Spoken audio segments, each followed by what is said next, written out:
નમસ્કાર વાલા દર્શક મિત્રો, ગુજરાત અપડેટ ચેનલમાં આપનું હાર્દિક સ્વાગત છે। મિત્રો, આજે ગુજરાતના હવામાનને લઈને એક ખૂબ જ મહત્વપૂર્ણ અને ચિંતાજનક અપડેટ સામે આવી રહી છે। રાજસ્થાનના વિસ્તારોમાંથી એક શક્તિશાળી થંડરસ્ટોર્મ સિસ્ટમ ગુજરાત તરફ આગળ વધી રહી છે।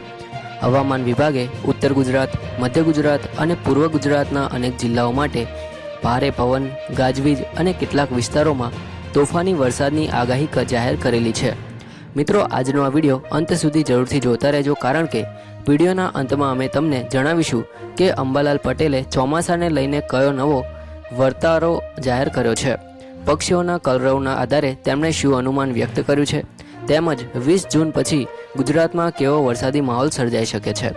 તો સૌપ્રથમ હાલની પરિસ્થિતિ પર નજર કરીએ તો મિત્રો, હાલમાં રાજસ્થાન ઉપર એક સક્રિય પશ્ચિમી વિક્ષોભ કાર્યરત છે। છેલ્લા કેટલાક દિવસોથી રાજસ્થાનના અનેક વિસ્તારોમાં ધૂળની આંધીઓ અને ગાજવીજ સાથે વરસાદી માહોલ જોવા મળી રહ્યો છે। હવે આ જ સિસ્ટમ ધીમે ધીમે ગુજરાત તરફ આગળ વધી રહી છે। જો આપણે સેટેલાઇટ ઇમેજ પર નજર કરીએ તો રાજસ્થાનના જોધપુર, ઉદયપુર અને આસપાસના વિસ્તારોમાં ગાઢ વરસાદી વાદળોનું નિર્માણ થઈ રહ્યું છે। આ વાદળો પૂર્વ અને દક્ષિણ દિશામાં ગતિ કરી રહ્યા છે, જેના કારણે ઉત્તર ગુજરાત અને પૂર્વ ગુજરાતના વિસ્તારોમાં આગામી કલાકોમાં હવામાન પલટાઈ શકે છે। હવામાન વિભાગે સાબરકાંઠા, અરવલ્લી, મહીસાગર, દાહોદ અને પંચમહાલ જિલ્લાઓ માટે ઓરેન્જ એલર્ટ જાહેર કર્યું છે। આ વિસ્તારોમાં 40થી 60 કિલોમીટર પ્રતિ કલાકની ઝડપે પવન ફૂંકાઈ શકે છે। સાથે જ ગાજવીજ અને ભારે વરસાદની શક્યતા વ્યક્ત કરવામાં આવી છે। ખેડૂત મિત્રો માટે ખાસ સૂચના છે કે પાક, ઘાસચારો અને કૃષિ સાધનોને સુરક્ષિત જગ્યાએ રાખી દેવા જોઈએ। પશુપાલકોએ પણ પોતાના પશુઓને ખુલ્લામાં ન રાખવા જોઈએ, કારણ કે તીવ્ર પવન અને વીજળી પડવાની શક્યતા છે। હવે વાત કરીએ મધ્ય ગુજરાતની, તો મિત્રો અમદાવાદ, ગાંધીનગર, મહેસાણા, પાટણ, ખેડા, આણંદ, વડોદરા અને છોટાઉદેપુર જિલ્લામાં પણ વાતાવરણમાં મોટો ફેરફાર જોવા મળી શકે છે। ખાસ કરીને સાંજ બાદ વાદળછાયું વાતાવરણ અને ગાજવીજ સાથે વરસાદી ઝાપટા પડી શકે છે। અમદાવાદ શહેરમાં મોડી સાંજથી વાદળોનું પ્રમાણ વધી શકે છે। કેટલાક વિસ્તારોમાં ધૂળભરી આંધી બાદ વરસાદી ઝાપટા જોવા મળી શકે છે। ગાંધીનગર, કલોલ, સાણંદ અને વિરમગામ તરફ પણ વરસાદી સિસ્ટમની અસર પહોંચી શકે છે।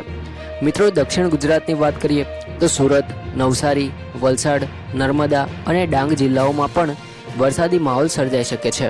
ખાસ કરીને નર્મદા અને ડાંગ પહાડી વિસ્તારોમાં ગાજવીજ સાથે મધ્યમ વરસાદની શક્યતા છે।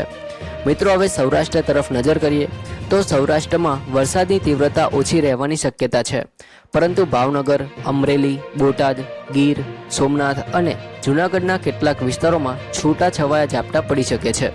દરિયાકાંઠાના વિસ્તારોમાં ભેજનું પ્રમાણ વધવાને કારણે વાદળછાયું વાતાવરણ જોવા મળી શકે છે।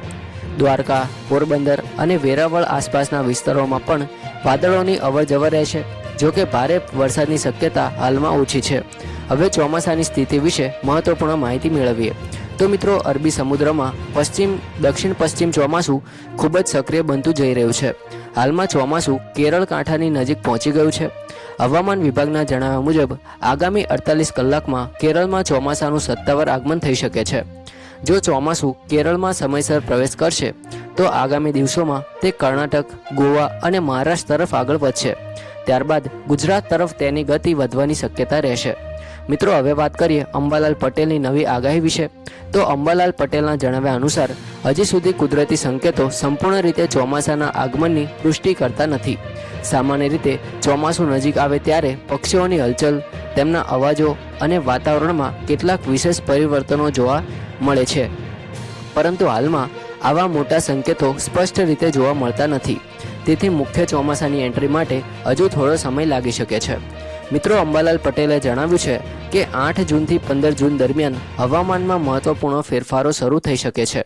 આ સમયગાળા દરમિયાન પ્રી મોન્સૂન વરસાદમાં વધારો જોવા મળી શકે છે। તેમણે વધુમાં જણાવ્યું છે કે 20 જૂન પછી ગુજરાતમાં સક્રિય વરસાદી માહોલ સર્જાઈ શકે છે।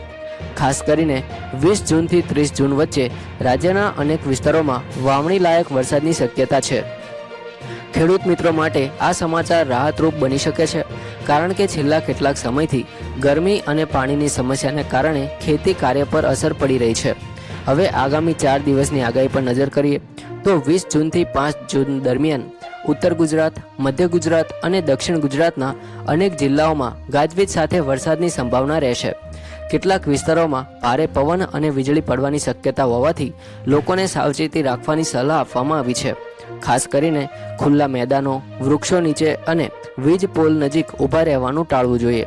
મિત્રો, હાલની સ્થિતિ અનુસાર અરબી સમુદ્ર અથવા બંગાળની ખાડીમાં કોઈ મોટું વાવાઝોડું બનવાની શક્યતા નથી, એટલે ગુજરાત માટે હાલ વાવાઝોડાનો કોઈ ખતરો નથી.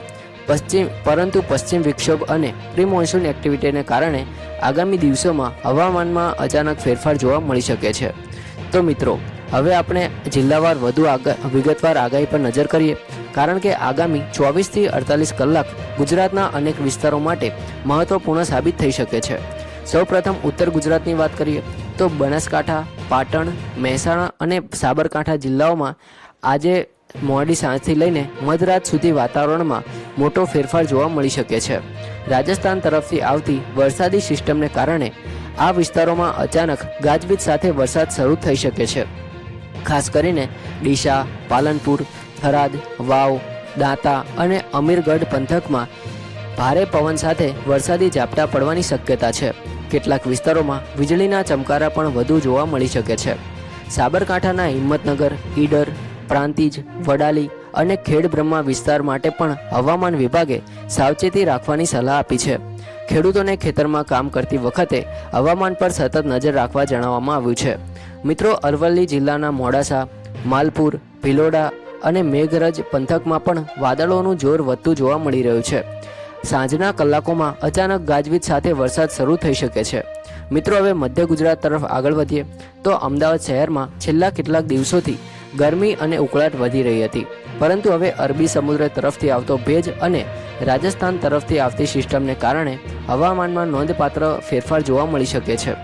અમદાવાદના પૂર્વ અને ઉત્તર વિસ્તારોમાં વાદળછાયું વાતાવરણ જોવા મળી શકે છે. બોપલ, ઘાટલોડિયા, ચાંદખેડા, નરોડા અને સાણંદ વિસ્તારની આસપાસ વરસાદી ઝાપટા પડવાની શક્યતા છે. ગાંધીનગર, કલોલ અને માણસા વિસ્તારમાં પણ ભારે પવન સાથે ગાજવીજ થઈ શકે છે. મિત્રો, ખેડા અને આણંદ જિલ્લાની વાત કરીએ તો કપડવંજ, નડિયાદ, મહુવા, મહુધા, ઠાસરા અને બોરસદ વિસ્તારમાં સાંજ પછી વરસાદી માહોલ સર્જાઈ શકે છે. વડોદરા જિલ્લામાં પણ ડભોઈ, સાવલી, કરજણ અને પાદરા વિસ્તાર માટે વરસાદની સંભાવના વ્યક્ત કરવામાં આવી છે. હવે પૂર્વ ગુજરાત પર નજર કરીએ મિત્રો તો દાહોદ, પંચમહાલ અને મહીસાગર જિલ્લાઓમાં વરસાદની સૌથી વધુ શક્યતા દર્શાવવામાં આવી રહી છે, કારણ કે આ વિસ્તારો સીધા મધ્યપ્રદેશ અને રાજસ્થાન તરફથી આવતી સિસ્ટમના પ્રભાવ હેઠળ રહેશે. ગોધરા, હાલોલ કાલોલ, જાલોદ અને લીમખેડા પંથકમાં ભારે ગાજવીજ સાથે વરસાદ શરૂ થઈ શકે છે. મિત્રો, જો તમે આ વિસ્તારોમાંથી વિડીયો જોઈ રહ્યા હોય તો સાંજ બાદ ખુલ્લામાં જવાનું ટાળો અને વીજળીથી સાવચેત રહો. હવે દક્ષિણ ગુજરાતની સ્થિતિની વાત કરીએ તો સુરત, નવસારી, વલસાડ અને ડાંગમાં ભેજનું પ્રમાણ સતત વધી રહ્યું છે, જેના કારણે વાદળોનું નિર્માણ વધુ સરળતાથી થઈ રહ્યું છે. ડાંગના પહાડી વિસ્તારોમાં હળવાથી મધ્યમ વરસાદની શક્યતા છે, જ્યારે નર્મદા અને તાપી જિલ્લાના કેટલાક વિસ્તારોમાં ગાજવીજ સાથે વરસાદી ઝાપટા પડી શકે છે. મિત્રો, દક્ષિણ ગુજરાત માટે આ વરસાદ ખાસ મહત્વનો બની શકે છે, કારણ કે ચોમાસા પહેલાં જમીનમાં ભેજ વધારવાનું કામ આ વરસાદ કરશે. હવે સૌરાષ્ટ્રના વિસ્તારોની વિગતવાર વિશે વાત કરીએ તો રાજકોટ, જામનગર, મોરબી અને સુરેન્દ્રનગરમાં હાલમાં ભારે વરસાદની શક્યતા ઓછી છે, પરંતુ વાદળછાયું વાતાવરણ જોવા મળી શકે છે. ભાવનગર, પાલીતાણા, ગારિયાધાર અને મહુવા વિસ્તારના કેટલાક ગામોમાં છૂટાછવાયા ઝાપટા પડી શકે છે. ગીર, સોમનાથ, વેરાવળ અને કોડીનાર આસપાસના દરિયાકાંઠાના વિસ્તારોમાં ભેજ વધવાને કારણે વાદળોની અવરજવર વધી શકે છે. મિત્રો, હવે એક મહત્વપૂર્ણ મુદ્દા વિશે વાત કરીએ તો ઘણા લોકો પૂછતા હોય છે કે શું આ વરસાદ ચોમાસાનો વરસાદ છે? તો મિત્રો, તેનો જવાબ છે ના. મિત્રો, હાલમાં જે વરસાદી માહોલ જોવા મળી રહ્યો છે તે મુખ્યત્વે પ્રી મોન્સૂન એક્ટિવિટી અને પશ્ચિમ વિક્ષોભને કારણે છે, એટલે કે ચોમાસું હજી ગુજરાતમાં સત્તાવાર રીતે પહોંચ્યું નથી. પરંતુ આ વરસાદ એ વાતનો સંકેત જરૂર આપે છે કે ચોમાસું હવે ધીમે ધીમે આગળ વધી રહ્યું છે. મિત્રો, હવામાન મોડેલ્સ પ્રમાણે 5 જૂન પછી અરબી સમુદ્રમાં ભેજનું પ્રમાણ વધવાની શક્યતા છે, જેના કારણે દક્ષિણ ગુજરાત અને સૌરાષ્ટ્રના કેટલાક વિસ્તારોમાં પ્રી મોન્સૂન વરસાદમાં વધારો થઈ શકે છે. ખાસ કરીને વલસાડ, નવસારી, ડાંગ અને ગીર સોમનાથ તરફ વરસાદી ગતિવિધિ વધુ સક્રિય બની શકે છે. મિત્રો, હવે ખેડૂતો માટે સૌથી મહત્વની માહિતીની વાત કરીએ તો ખેડૂત મિત્રો હાલ ઘણા વિસ્તારોમાં વાવણીની તૈયારીઓ શરૂ થઈ ગઈ છે, પરંતુ હવામાન નિષ્ણાંતોનું માનવું છે કે હજુ મુખ્ય વાવણી માટે થોડો સમય રાહ જોવી યોગ્ય રહેશે, કારણ કે હાલનો વરસાદ પ્રી મોન્સૂનનો છે અને સતત વરસાદની કોઈ ખાતરી નથી. જો 20 જૂન પછી અંબાલાલ પટેલના અનુમાન પ્રમાણે સક્રિય વરસાદી માહોલ સર્જાય તો વાવણી માટે વધુ અનુકૂળ પરિસ્થિતિ બની શકે છે. મિત્રો, આગામી 7 દિવસ દરમિયાન ગુજરાતના હવામાનમાં સતત ઉતાર ચઢાવ જોવા મળશે. ક્યાંક વરસાદ, ક્યાંક ગાજવીજ અને ક્યાંક ભારે પવનના બનાવો પણ બનવાની શક્યતા રહેશે. તેથી રોજના હવામાન અપડેટ મેળવવા માટે અમારી ગુજરાત અપડેટ ચેનલ સાથે જોડાયેલા રહેજો, કારણ કે અમે તમને દરરોજ સૌથી ઝડપી અને સૌથી સચોટ હવામાન માહિતી પહોંચાડવાનો પ્રયાસ કરીએ છીએ. આગામી અપડેટમાં અમે તમને 7 દિવસના વરસાદના નવા મોડલ, ચોમાસાની નવી સ્થિતિ અને ગુજરાતમાં ચોમાસું ક્યારે પહોંચશે તેની વિગતવાર માહિતી આપીશું. તો મિત્રો, જો વિડીયો પસંદ આવ્યો હોય તો લાઇક કરજો, તમારા મિત્રો અને પરિવારજનોને શેર કરજો અને ચેનલને સબસ્ક્રાઇબ કરીને બેલ આઇકન જરૂરથી દબાવી દેજો. ફરી મળીશું નવી અપડેટ સાથે. ત્યાં સુધી જય હિન્દ, વંદે માતરમ.